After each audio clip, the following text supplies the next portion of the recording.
I hope that throughout my child's life, they don't believe that they should not have been adopted by me. And that's a lot of what I get. I wish you would never have adopted me. I would have rather been adopted by anybody else.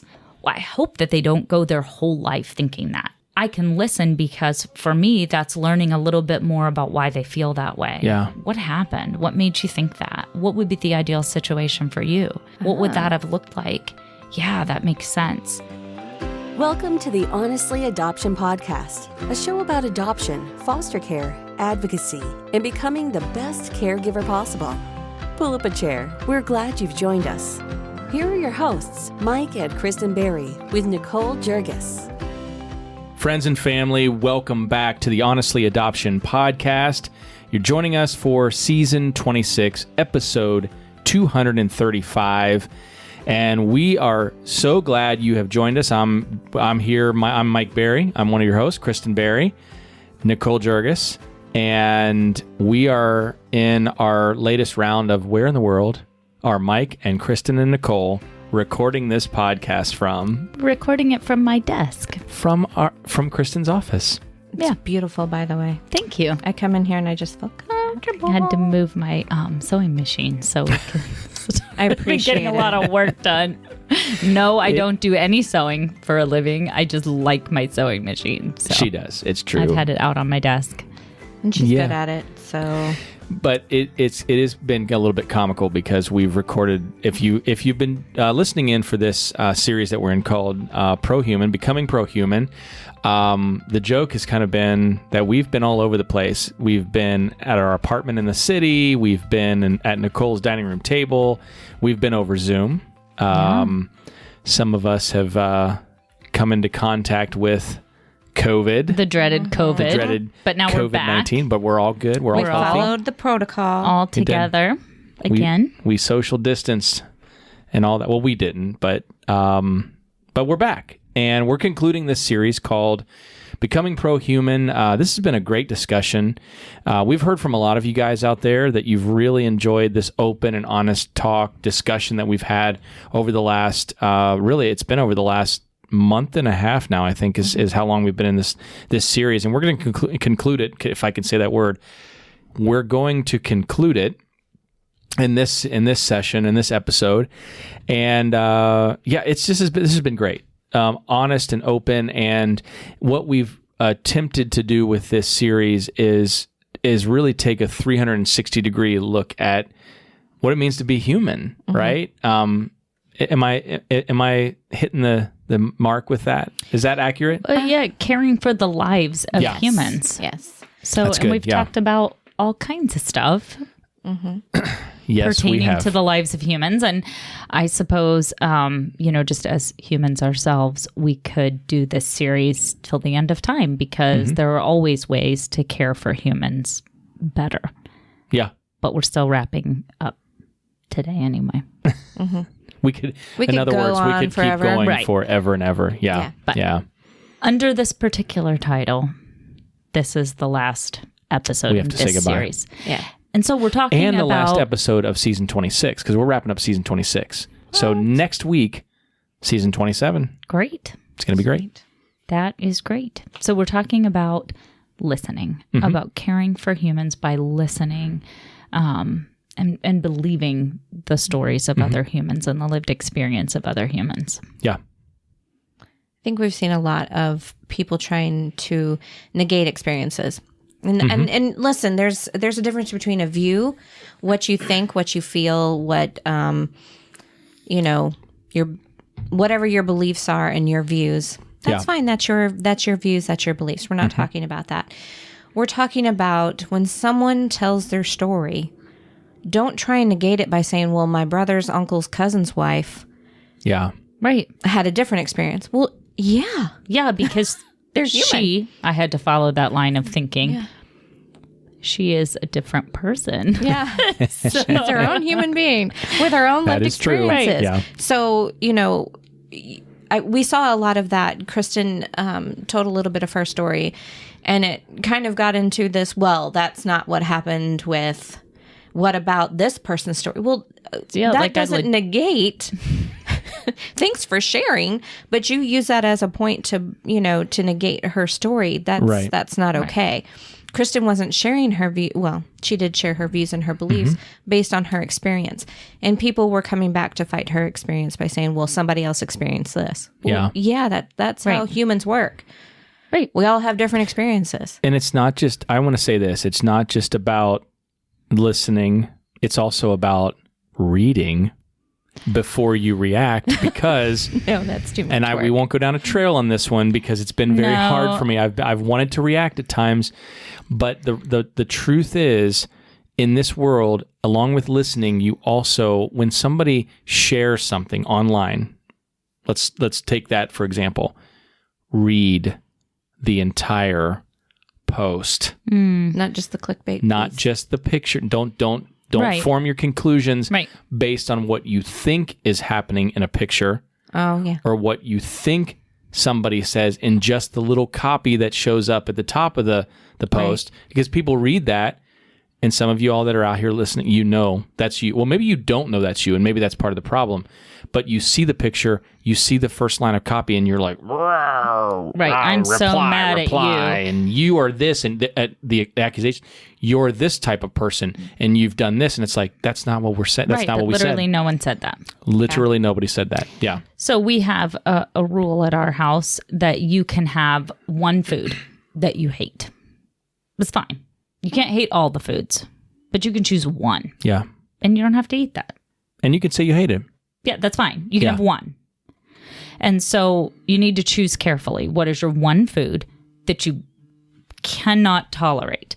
So I love tomatoes. It's like summer. You just slice them up and put them. It's like eating candy, like cherry tomatoes. We go for grape spring tomatoes. break, and that was the first thing we do. Is we go search out a little farm stand with fresh tomatoes. I forgot about Get that. tomatoes and cucumbers. have a whole plate of tomatoes. You can put mozzarella on top of the tomato, a little bit of basil. The days. Tomatoes. So I love them. My 15-year-old thinks that they are straight from the bowels of hell. He hates the way they smell. He doesn't like the way they look. Incidentally, that's my kid that's colorblind. So I'm like, you don't even know how they look. They look amazing. He's like, those tomatoes so are like green, which they are when they're not ripe. But I'm like, no, dude, those are red. He's like, oh, that's right. I can't see red. Yeah, whatever. It's green. But he's allowed to have that. And so there's no amount of me loving a certain experience, a plate of tomatoes, that will make my child love tomatoes. That child does not like them. In the same vein of thinking there is no explaining to me that celery is good that's going to make me want to have some celery. I don't like it. It smells weird and it's crunchy and the texture is bizarre. So that's actually why we're friends. And my mom used to make a special potato salad that did not have celery for Kristen Berry. Yes. So, and that seems to be maybe a rabbit trail. But sometimes when we're thinking about these big issues and these big experiences, if we can bring them back to something that's really very simple, that everyone can understand. Everyone can understand having a food that they don't like. Yeah. Everyone doesn't like something. Yeah. We have never eaten sauerkraut. We have been married for 23 years. You're missing out. I love sauerkraut. We've never eaten sauerkraut. Why? Mike Berry does not like sauerkraut. I don't. It's the only food in the world, I think. Well, how ridiculous would it be for me to come over now and find that out and tell you all the ways that you are horrible for not liking sauerkraut because everyone in our house loves sauerkraut. Right. I've been eating sauerkraut my whole life. It's and did good you know for you. how healthy sauerkraut is? Yeah. So, Mike, I don't know. I think there's a problem with you, and it's you. And it's at the core of your very being. You're trying, are a bad person. Yeah, it's not just that, but you try to convince me that I should like sauerkraut. Mm-hmm. And if you don't, you're a bad person. And because I don't, Right. So we know that makes sense, right? We can understand that. But then we see with these bigger issues that adults, because that's mostly where we're navigating on social media or podcasts or someone's writing, someone's book. What is it they, say, never read your reviews. Man, if you go on Amazon, if you've written a book and you read your reviews, people really, really hate you in the reviews. Like hate you to the core of your very being, to your soul. Like you. A lot more there will people, be actually. at least, a lot more people. You're right. And there will like be you. at least one that's like, everything you write is stupid. Thanks for reading it and telling me. One of our Well, that was nice.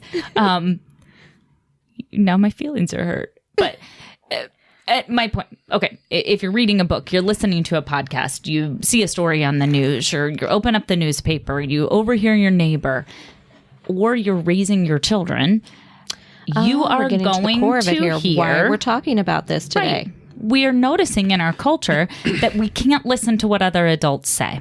Yeah. If another adult says, this is my lived experience, we have a culture that says, no, it's not. And a concern that we have as we're watching this play out with adults, it's pretty hurtful to adults. It is. And especially when we belong in the adoption and foster community where we are hoping that people are out there listening to their kids. Yes. And if you're doing this online with people you don't know, our concern is, what are you doing at home with your children and their lived experiences? Yeah. Because what Kristen shared is her real lived experience. And some of our kids have had these experiences. Yeah. What are you doing? And if you're following Mike and Kristen, you're probably a foster and adoptive parent. Are you negating your kid's story? And that's what we want to talk about today. Yeah. Just as we wrap up this idea that of all the people in all the world, if you know one person, you know one person. Because we're all different and we all have experienced the world differently. And so when our children are expressing things to us, it's not going to be in the way that someone might share a social media post, or someone might create a podcast, or someone might write a whole entire book. When I have written books, I spend months and months and months and months writing them, and then rewriting them, and then reading them, and then reading them to my mother. And Mom, what should I have said here instead? No, okay, good idea. Yeah, get your thesaurus out. Could you check that for me?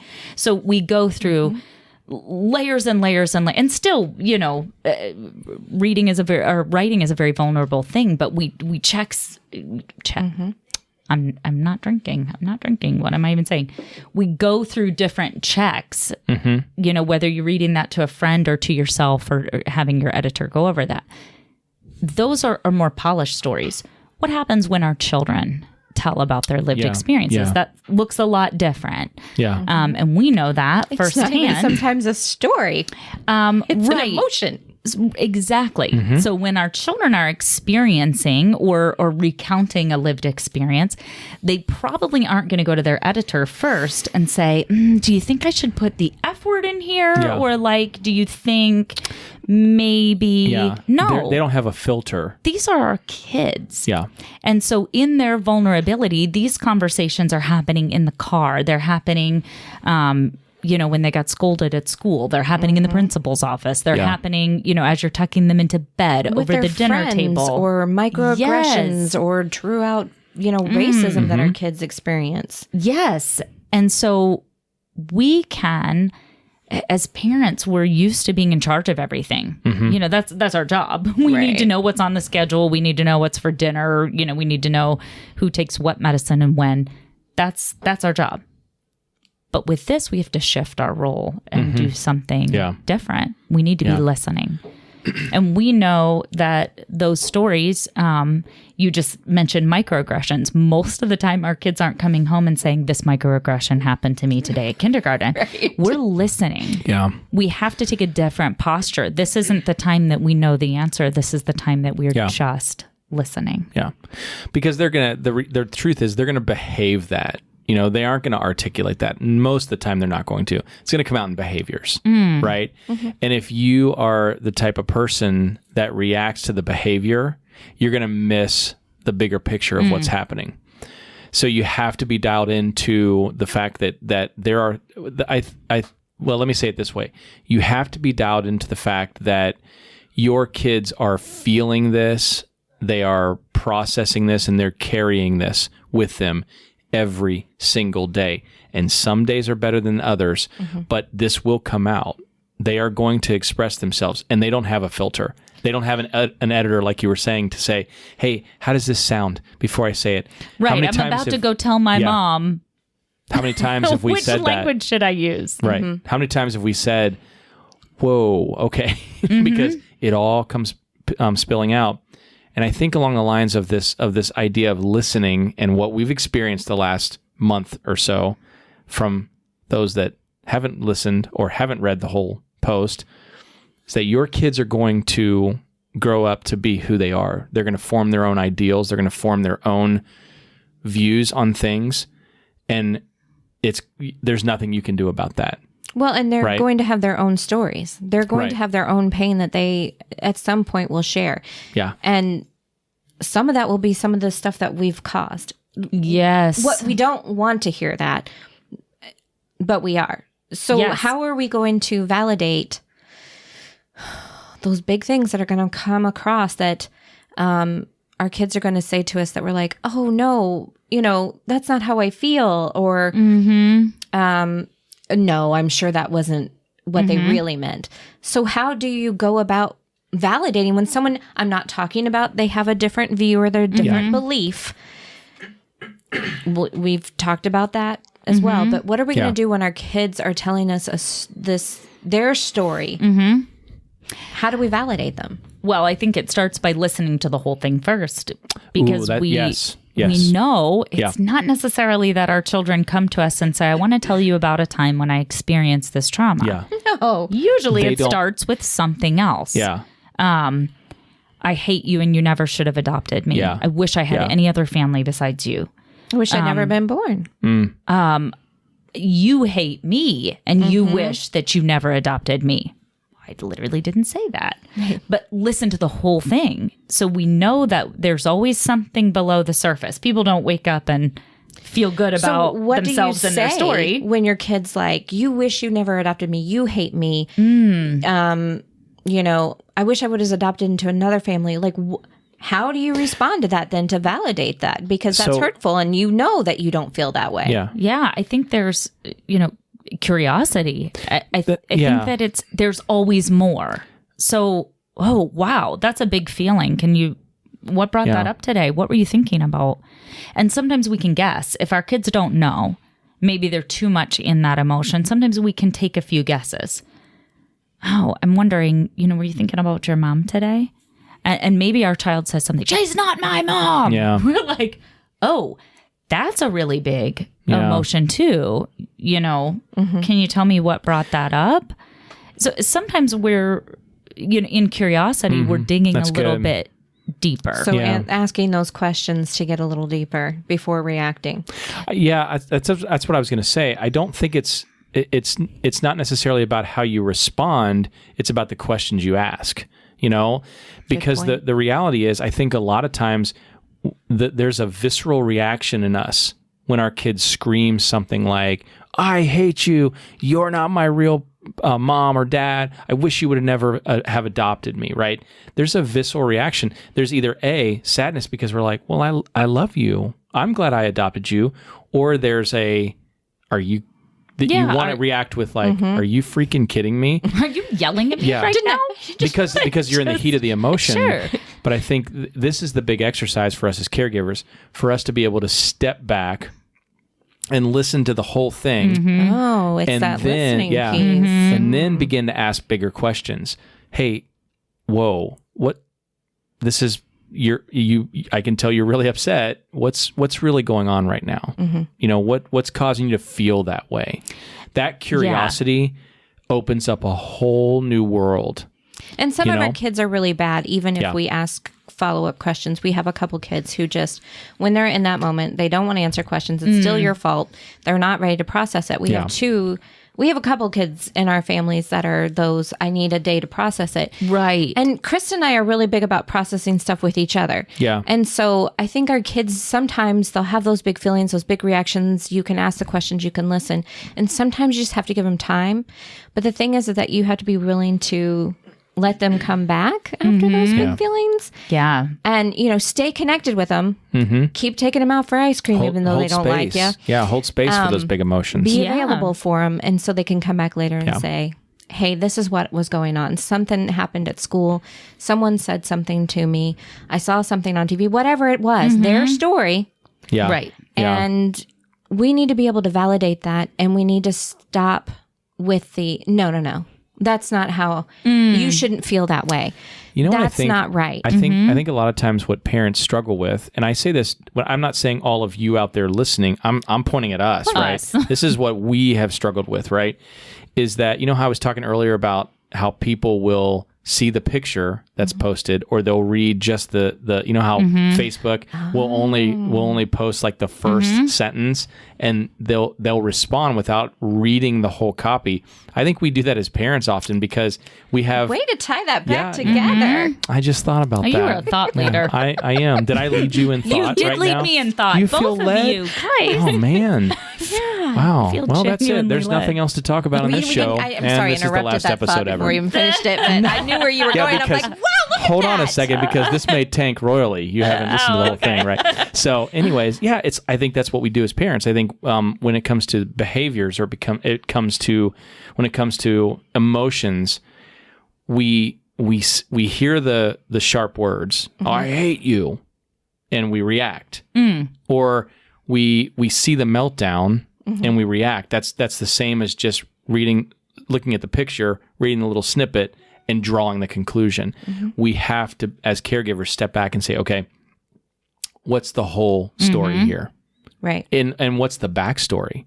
There's a trauma history at play, and trauma history dictates present behavior often. Oh, yeah. And I think I like what Nicole was saying about just this is the long game. Yeah. We're in this forever. Till I die, I will be my child's parent. And so that's going to be in the moments where the big feelings, or maybe the not big feelings. Maybe we notice that our child is really sullen. Our child has not been talking. Yeah. They're spending a lot of time in their room. Right. So and it's easy to draw conclusions on that, and jump to conclusions on that. And I think, what you were saying about that reaction, you're just trying to ruin the day. Every day we get to dinner and you throw something. Every day I make something for dinner and you say, I just want to stay in my room. Like I can have or they text that to you. They don't even say that to you. Or they text it to you. But their phone's not allowed to be in the room. So then we're like, now you're busted. No, but I think it's that big picture. This is going to be our child's story forever. If we've ever had, and everyone experiences trauma, so we know, there's not one time that you deal with your experience of trauma and then it's over. You're going to need people to talk to. You're maybe going to process this with your therapist, a million times. Maybe you do call your mom even when you're 40 or 50 or 60 and you say, oh, Mom, remember that time? I just want to talk about it. This is going to be a lifelong part of your child's story. So there are ways that we can engage with that. You said a second thing that I really want to stop and talk about a minute. You said, keep taking them out to ice cream, even though. Yeah. And I think we get a lot of pushback about that. Aren't you just saying that we spoil? Oh, so now we're allowing our kids to throw things, or now we're allowing our kids to shout. I rolled my eyes in case you all couldn't see that through the microphone. See it through the microphone? Because we get it every time. And I'm like, are you... I would say this with foster parents whenever I was working as a social worker. And they're like, well, what do you mean I just let him sit there whenever he's supposed to be in bed? I'm like, well, you getting up out of your seat and interrupting your evening to put him back in bed where he kicks and screams at you, is that any different than him standing there at that gate staring at you while you're watching TV? Yeah. Right. He'll get tired. And they're like, well, I've got to... I'm like, no, you don't. Like, you're not winning. I don't know if you can see this, but I can see your son back up for the 5th time, and I can see that you're really angry, and you've gotten nothing out of this. Yeah. So yes, how are you teaching him anything, and how are you letting him get away with anything if you just, ignore that piece of it and go a different route? Like, how is that any different? You're not winning. So, people who say you're just spoiling them, right? Like, I'm not. Ask my children. Right. But I think, and you're talking about, a lot of times we get that with the behavior. Well, this is a behavior and I need the child to stop screaming. I need the child to stop, getting in trouble at school or kicking things, whatever that's the exhaustion piece, the behavior, that's talking. right? Yeah.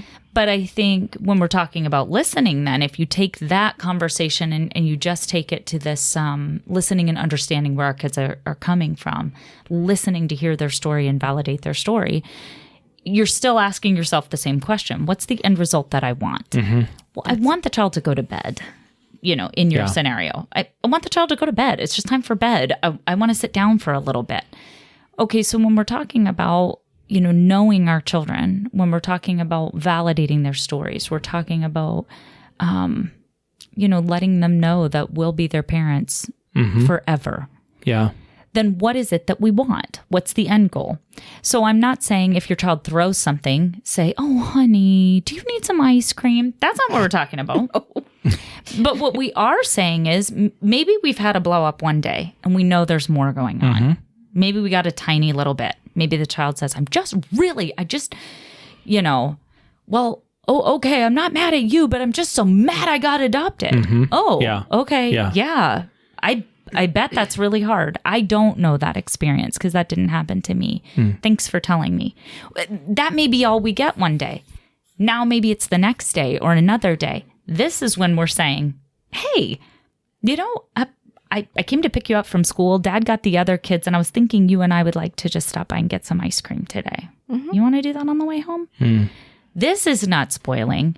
The end goal is connection. There you go. And the end goal, and of course, again, we're specifically talking about listening this time. The end goal is letting our kids know that what they say is so valuable to us. Maybe we go get ice cream and they say one word.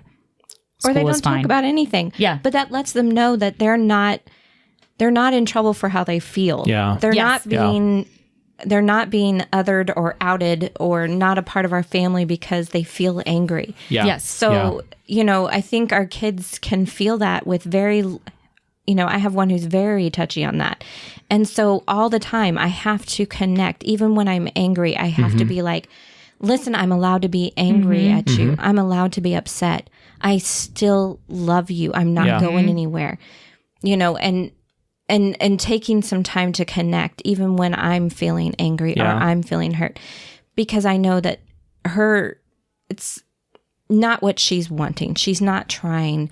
I think sometimes we forget the intent, and the intent is not to hurt us. The intent is not to get at us. The intent is, I have really big feelings and I need to talk about them. Yeah.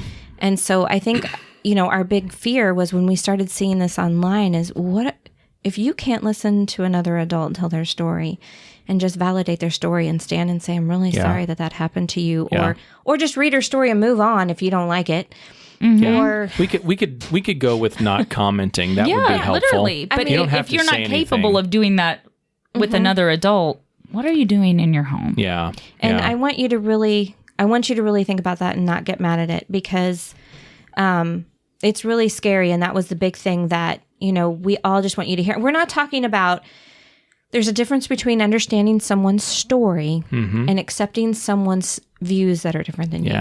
Because listen, I'm not going to sit there and sit with someone who's a racist or who is, I don't hold space for that. Yeah. And you don't get to sit at my table. Yeah. And I don't care about your views, and I'm not going to listen to them. Yeah, that's fair. Now, if you have a story about why you feel the way you do, you want to tell me about how you were raised as a child, hey, I'll listen to that. And I'll say, dude, so many people were raised that way. Let's talk about that.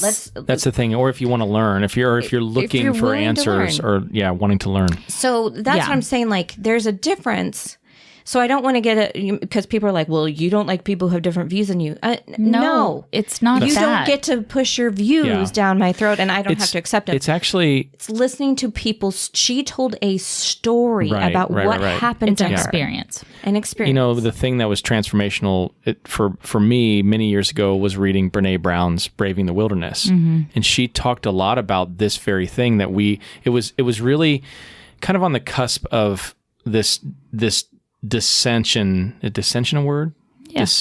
Where we descent. This descent into, the culture we live in now, where it's like the shoot first, ask questions later, in terms of online and attacking people and whatnot. And one of the things that she talked about there was, even when we say, well, let's just agree to disagree, that's not good enough. She said, what we need to do is get to a place where we say, you see something that one way, I see something I see that same thing differently. We have different viewpoints, but we can still love each other. We can still love each other. You know, that's the common ground right there.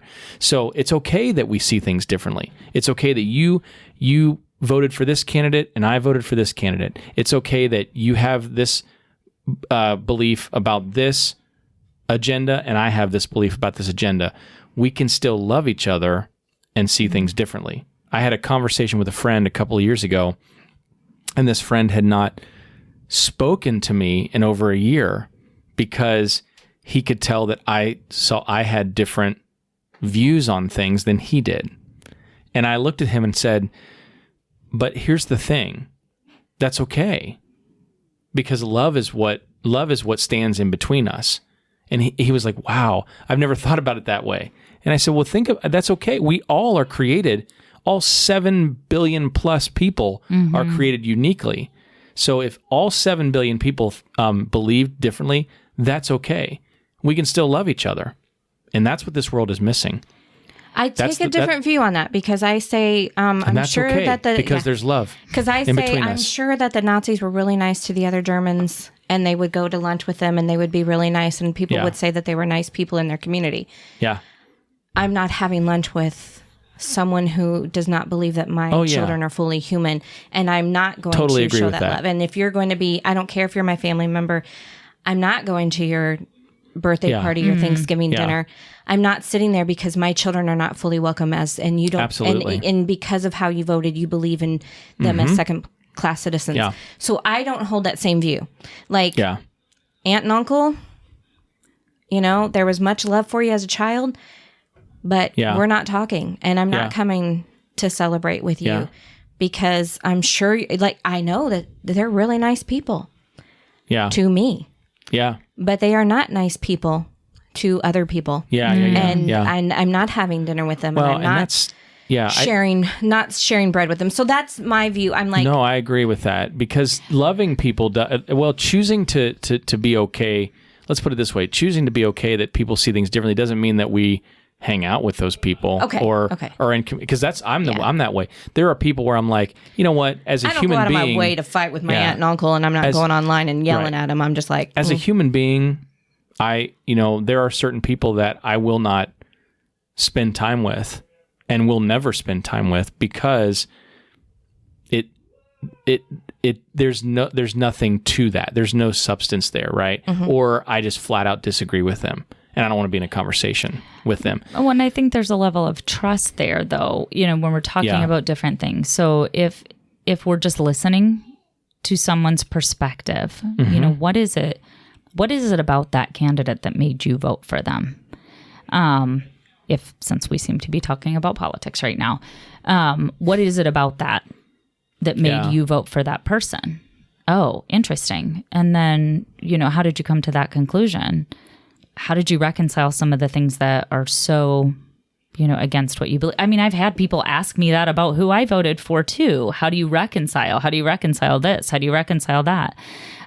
Those are fair questions. That's fine. Yeah. We can have that conversation. Does that mean that if a person has aligned themselves with a particular political stance, that I'm then going to drop my children off at their house? Right. No, it does not, because that's not a safe place for my kids to be. But I think, coming back around to the idea of listening, I think there's also something to be said for listening, because that's where people process. So we listen to our children's stories. Also, our children are processing as they're explaining them. It can be the same with our neighbor as we're asking those questions. I'm not in charge of who they vote for or what they believe, but the more that I listen and the more that I ask, the more possibility that those people will begin to process through some of the things that they're thinking, that my child will begin to process through. Yeah. I hope that throughout my child's life, they don't believe that they should not have been adopted by me. Yeah. And that's a lot of what I get. I wish you would never have adopted me. I would have rather been adopted by anybody else. Well, I hope that they don't go their whole life thinking that. Yeah. So I can listen, because for me, that's learning a little bit more about why they feel that way. Yeah. What happened? What made you think that? What would be the ideal situation for you? What would that have looked like? Yeah, that makes sense. I can see that. I would have felt really sad about that too. So I'm learning and I'm growing. But I also notice that my child is processing through that too. That same child that just has been saying that to us for months. They're really processing some stuff right now. Yeah. Incidentally, that's usually their go-to. That's the start of it. Yeah. I wish you never. And we're Yeah. like, oh, wow, we're in for another big conversation. It actually usually ends with them saying, it's not you, Mommy. I just felt sad. Right. But and I'm being serious, and that is, Mommy always comes out at the end of those big feelings and conversations. You know why? Because I'm learning more about how that child works. Yeah. But that child is also learning more about what's important and what's valuable and what they want to see in the world. And so important. Whoever we're listening to, it doesn't mean that we allow them to dominate. We're also not going to sit here and listen to our child scream all day long. Yeah. That's inappropriate. And so that's not what we're saying to parents. Let them scream and break everything in the house.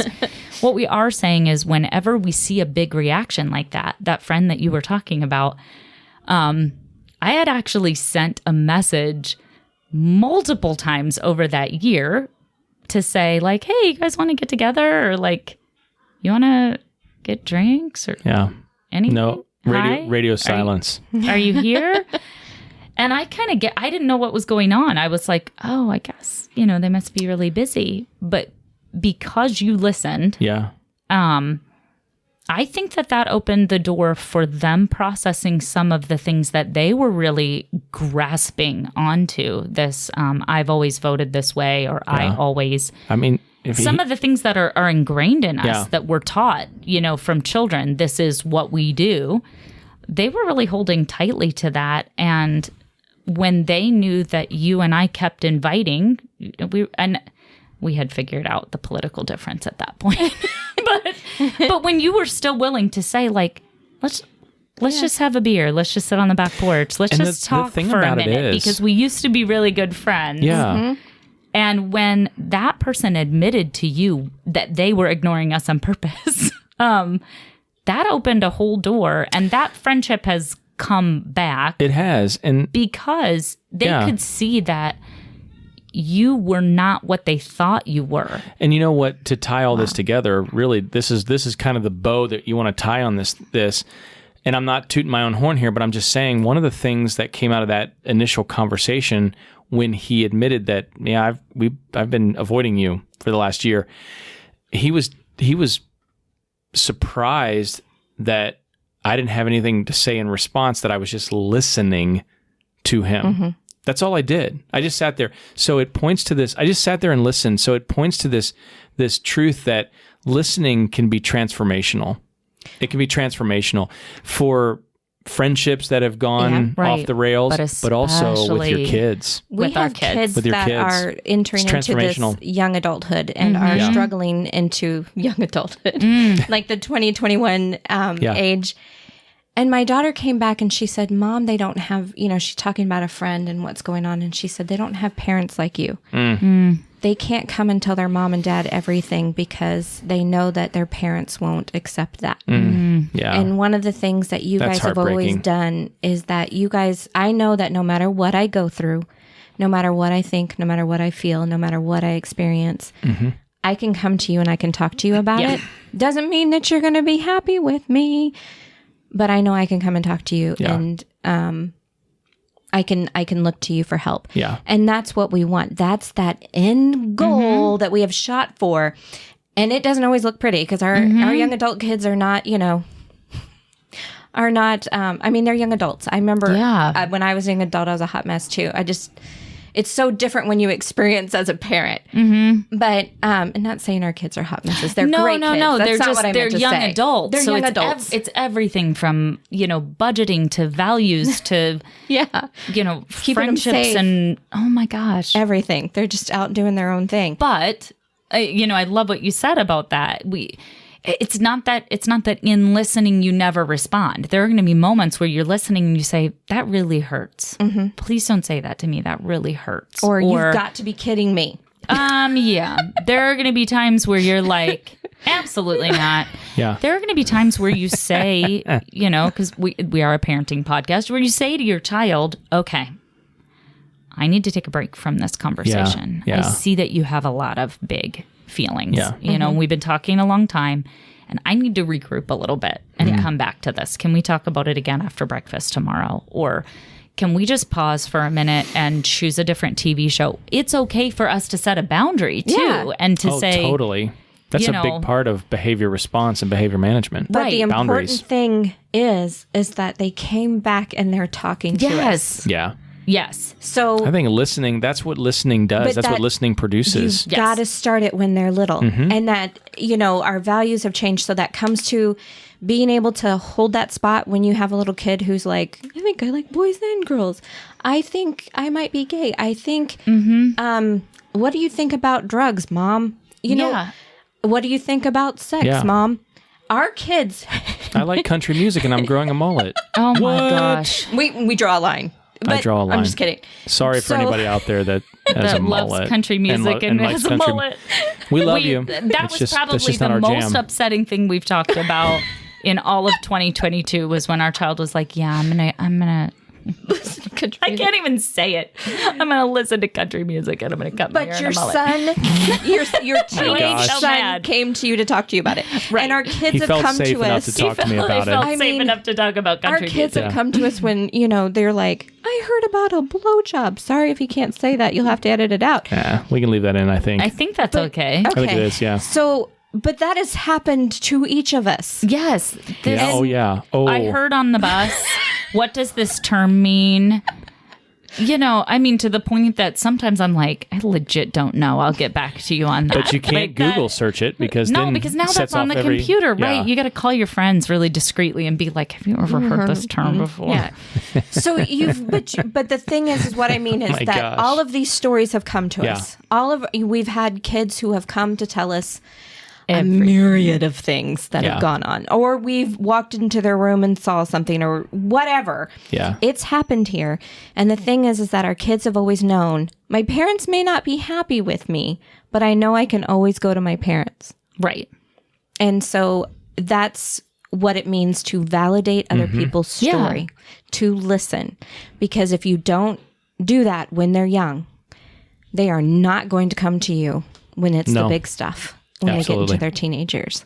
And you are going to set yourself up for a hot mess, Yeah. more of a hot This mess. is going to be hard for a lot of parents because if you're not used to doing this, or you've been afraid of just holding space and listening, this is going to be a big exercise for you. And you may not get it right the first couple of You can times. start by trying it Yeah. online. Yeah, there you go. Yeah. And it's about coming up with a couple just narratives that you keep in the back of your pocket, not narratives, phrases, questions, things that script. That was the word I was looking for. Something that you can use. So a lot of times if I'm not sure what the answer is, now there are a few things that are non-negotiable. Drugs are not allowed in our house, period. If it's illegal here in the state of Indiana, it is illegal in the Berry house. That's our rule. And I can say that out loud online. I can say that to the neighbor. I can say that to my children because that is a hard stop. Drugs do not come in our house. Maybe I have a child that says, I don't know. I think I'll drink when I get older. I think I'll smoke when I get older. Those things will be legal for them when they get older. Then we might want to say, absolutely not. What's wrong with you? Don't you know that's bad for your brain cells? I might go tanning. I'm just thinking of like, I don't want to wear sunscreen. There are going to be a lot of Kristen's biggest things. fear, other than dehydration. I do Seriously. wear a lot of sunscreen. So Tanning.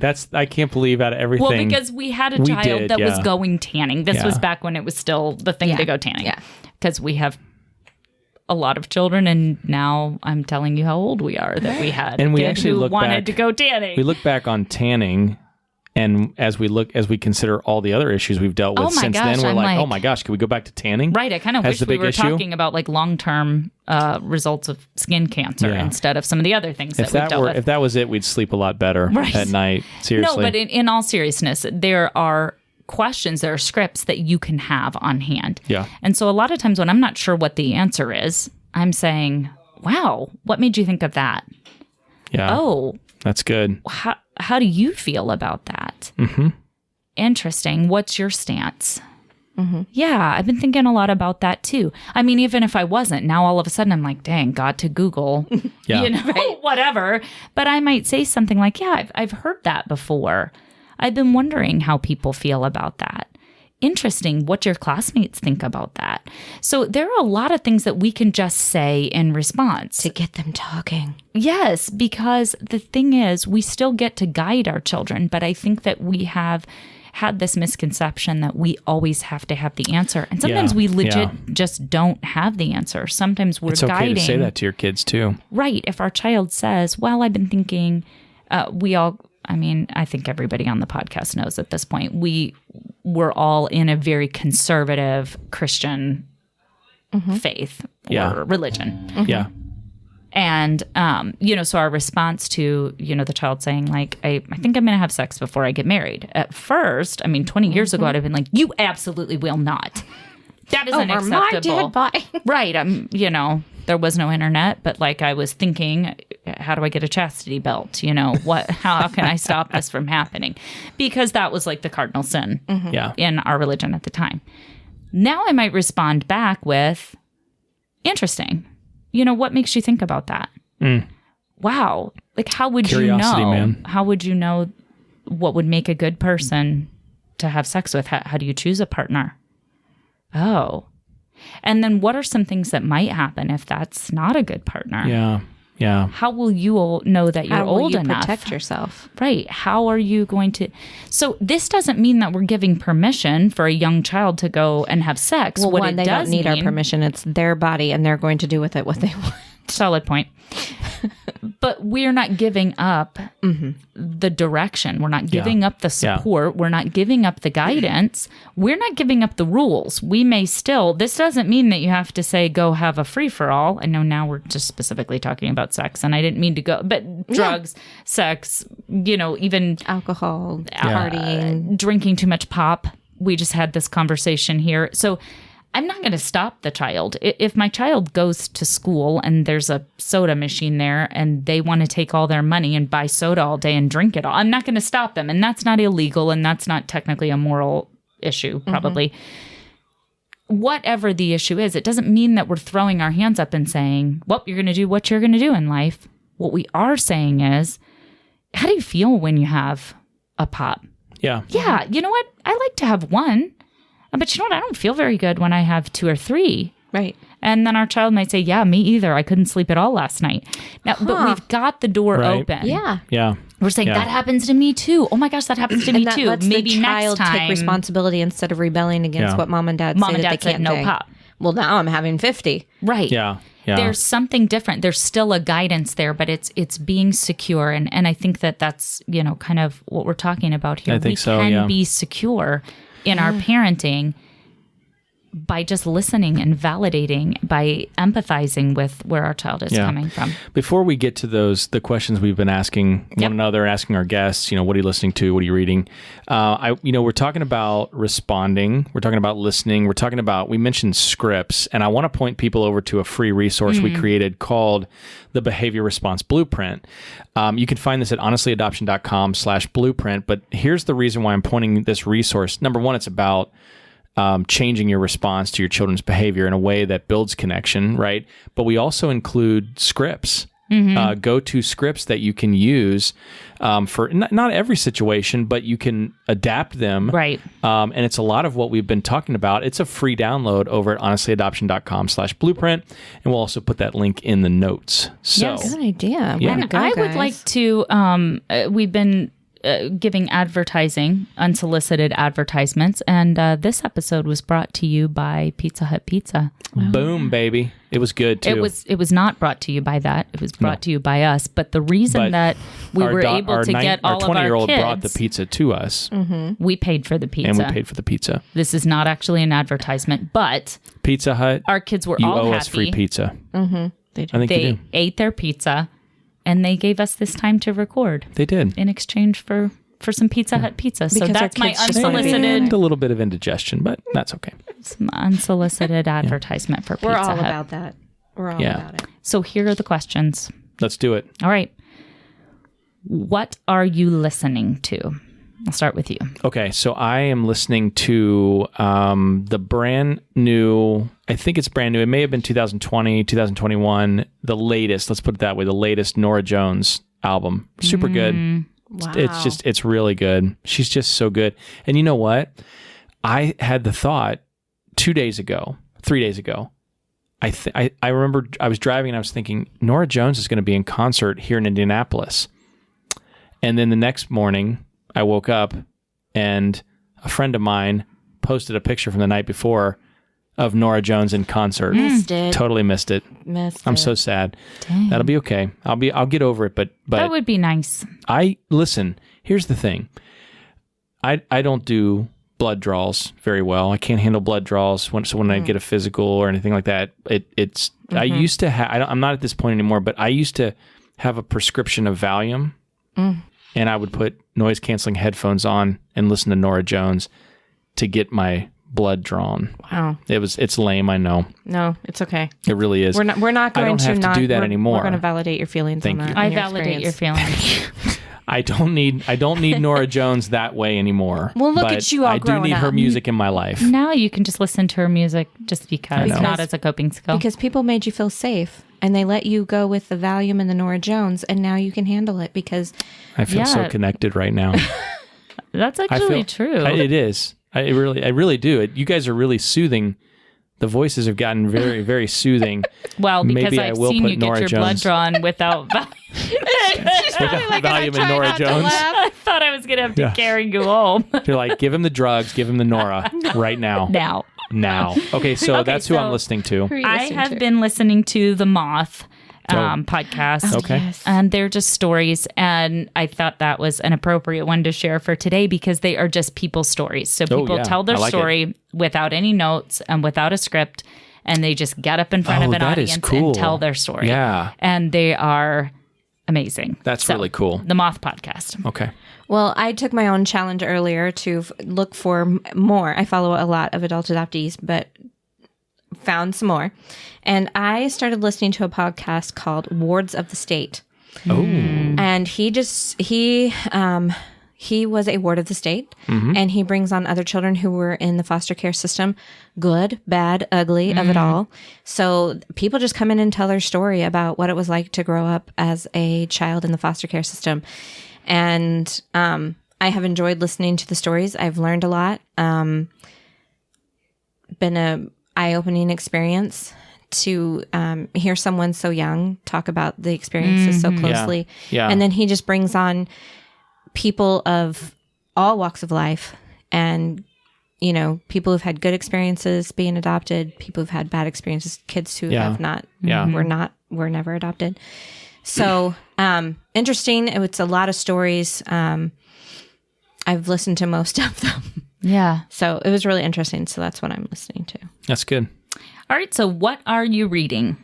I am reading a book by Chandler Bolt called Published, and it's all about self-publishing and how to go from 0 copies to 10,000 copies sold. And what's interesting is that as professional authors, which Kristen and myself, which we are, we've been down the traditional publishing route, so we know a lot about the publishing industry. And we self-published a long time ago before it was as popular as it is now. And we're really excited because if we write any more books in the foster and adoption space, we will self-publish them, or the parenting space. But I'm currently working on a novel. That's right. And I'm about 10,000 words in, and I'm super excited. And you know, I really believe that that we'll get this story, that I'm telling in this novel out to the world in a self-published way. I'm excited about that. John send you some great. ideas for those books. I hope you're really not listening to any of the ideas that he sent you. Did he really send me ideas? He said he was like, I told Mike that he needs to, I don't know, like stories Oh, out in boy. left field that Yeah. involve him somehow, you know, like Nice. he's like, get me in your, Yeah. maybe. Interesting. No? Absolutely. I don't know. That needs I'll put to like happen. a little Easter egg in the story. Yeah. That only Johnny knows is Yeah. him. Yeah. So he's going around to a random stranger. He's talking about me. And the person's like, call the police. I don't know what you're talking about. This guy's crazy. Anyways, yeah, published by Chandler Bolt's good book. Cool. Especially if you want to self-publish. Anybody out there want to self-publish? Shameless not shameless, but free promotion. Another unsolicited promotion. free There's promotion. your I've I've advertisement. never wanted to write a book. No. Never, ever. This is You will Nicole. not read it. I'm not. I will not write one. She just waits for us to publish struggle. books so that you can prop up tables and things like that. And Gosh, I love talking. Like, yeah, you just need to bring me over. I will sell your books because I'm like, I've read them all. she does too. She's a good salesperson. We need to get her to Chicago with us in October. Oh, we can't because you're going to Europe. Dang it. Darn Europe. Let's just cancel Chicago. We're done. We're out. I'm Thanks, just kidding. guys. Anybody that's listening that's going to Replanted No, they've in quit Chicago. listening. Yeah, by now they probably have. Probably So, quit yeah, listening. no, we're coming to Replanted conference in Chicago in October. We're there. We're going to be there. Don't worry. All right. So what are you? I was just kidding. What are you reading? I am reading Percy Jackson, The Battle of the Labyrinth with Because my she's been in the 13-year-old. kid. She's been in the car with her kid. It's Yeah. summer. Is it? Yeah. It's audiobook, right? Yes. Okay. Yep. My 13-year-old and I are audiobook people, and that is what we're listening to right now. So, in terms of adoption, yeah, spoiler alert, Percy feels abandoned by his dad, which, you know, he kind of is. So, there's a lot there. It actually has pulled up some feelings, but but it's also just entertaining. I love it. Awesome. What are you reading? Job opportunities. Oh, yeah. Job listings. Found myself unemployed suddenly on Sunday. So I've been reading that. Don't worry, guys. I got hired She got a today. job. I got hired today. So I was able to turn that around within a week. But 4 days? Yeah. That's pretty good. that is That's pretty really good. Pat on my back. So yeah. But I've been reading, not a lot of time for reading. I've been reading job postings. Yeah. The classifieds. Yeah, I haven't been reading with my eyeballs because all I've been doing is driving, and that's not good. No. I mean, not good she's reading advice. street signs with her eyeballs, so don't worry, Yeah, people. I'm reading street signs, Yeah. just back and forth, driving around Indiana. Yep. All right, so who are you following? This is always the hard question for me because I don't know if I'm following anybody new. No, Doesn't it's just matter. if you were following anyone new. This is mine just are in never. general. Yeah. the show Oh, where like- you highlight someone else Oh. that you are following. Tyler Merritt. Oh, yeah. Tyler me Merritt too. Project. Yeah. He has a book called I Take My Coffee Black. It's pretty good. It is, yeah. I've only read. It's on my list to read. I haven't read it yet, but I love his social media. I also love Gary Chambers Jr. Oh I do man, too. He's a politician, cheated. and He's did too. hilarious. Oh, okay. What? See, I only I don't go on Instagram enough. I'm starting to get on there more. Yeah, his advertisements are. they're. And I'm starting to follow Phenomenal, like everybody that entertaining. you follow. They are- I can't vote for him because he's not from here. He's but from like Louisiana or something Yeah. like that, but he is really I do follow him too. brilliant. All right, yeah. so I'm following Redefining Normal. Can't they're remember if I've highlighted them or not, but I would follow them if I were you. They've been on the They are podcast. They've been at two- Insight Conference. 2 former foster youth. They are now married to each other, and they've written a book. They have a podcast. They have a whole business around just redefining your understanding and expectation of family. So they are good. pretty They're cool. awesome. And they're just really nice That's people. Justin and Alexis Black. Yeah. Amazing. I'm following It's Just Emily. I think I know she's on TikTok, but I think she's also on Instagram. She does a lot of history, and she does your day in history. So for your birthday, she does a little clip, and I send that sometimes to people that are close to me, like, it's your birthday, and she does like what happened in your day. But she does a lot of history, a lot of dark history, which I love. I think I'm the history nerd, aren't I? Everybody that I follow is like history. Love it. Sorry, guys, but It's just Emily. She's funny. Her intonation, like the way that she talks, like I could probably just fall asleep listening to her. It's very soothing. I have to check that out. Yeah, That's she's good. Yeah, that's interesting. her history stuff is really, and it's out there history, like history you haven't learned about. So Yeah. it's Nice. interesting. I love that. It's Awesome. just Emily. Was that all of our questions? That's it. All right, guys. Hey, thanks for joining us for this edition of the Honestly Adoption podcast and the conclusion of season 26 and our discussion, Becoming Pro-Human. We're excited you guys have joined us. And again, as we always tell you, if you want more from the show, jump over to honestlyadoption.com/podcast.